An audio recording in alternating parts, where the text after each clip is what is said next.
For how many generations has your family been in the photographic business? Yeah, so I'm second generation. My son in the business is third generation.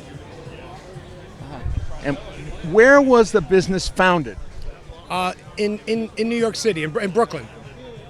Back in 1938, my uncle started a company and then later brought his two younger brothers in and founded the company that we now have today, which is Tiffin. What's the history of Jewish people in the photographic industry? Well, soon after World War II, a variety of Jewish immigrants brought many of the Japanese brands into the United States. Canon, Nikon, for major brands, were brought in by Jewish immigrants that opened up distribution companies here in the U.S. to distribute the products for the Japanese manufacturers. As time went on and the businesses grew, the Japanese companies took over their distribution, and you have Canon, Nikon all handling their own products today. But the early seeds of that were early Jewish immigrants here from Europe. Is it because they were cinematographers or because they were international traders? Photographers. They were interested in the photography business, and they saw opportunity. They saw opportunity. Bringing the Japanese brands over. The quality of their products were always great. Their optics were great, and they knew that there was an opportunity for distribution here in the U.S. once the war was over. What was the market like before they did that? A lot of American-branded manufacturing companies, a lot of American-branded cameras. Cameras were produced here in the U.S., so it was a different market back then. You had companies like Revere, Kodak, a lot of different other camera companies. Yeah. Burke and James, owned by my first wife's uncle. Yeah, there you go. Yeah. And how about the Leica brand? So the Leica brand was owned by the Leitz family.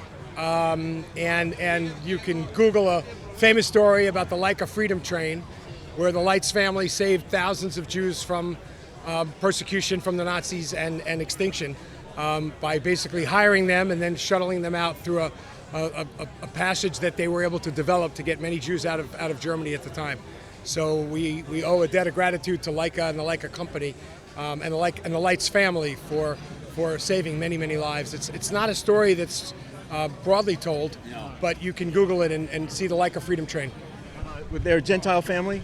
The Leitz family was, yes. Yes. How about the Leica brand in the U.S.? Were Jews involved with that necessarily, or was it just a generic?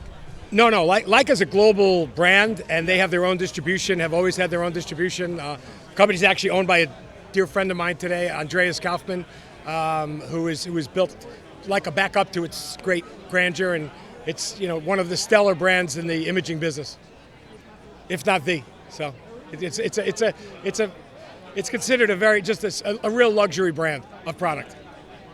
Something you care to add after you finish your pizza? Well, what happened was when they were when the Leitz family was getting the people out of Germany before the war, before they left they would put cameras around their necks like tourists, and when the Jews came in and got into America, they would take all those cameras and sell them, and that's kind of how some of those discount camera stores got started.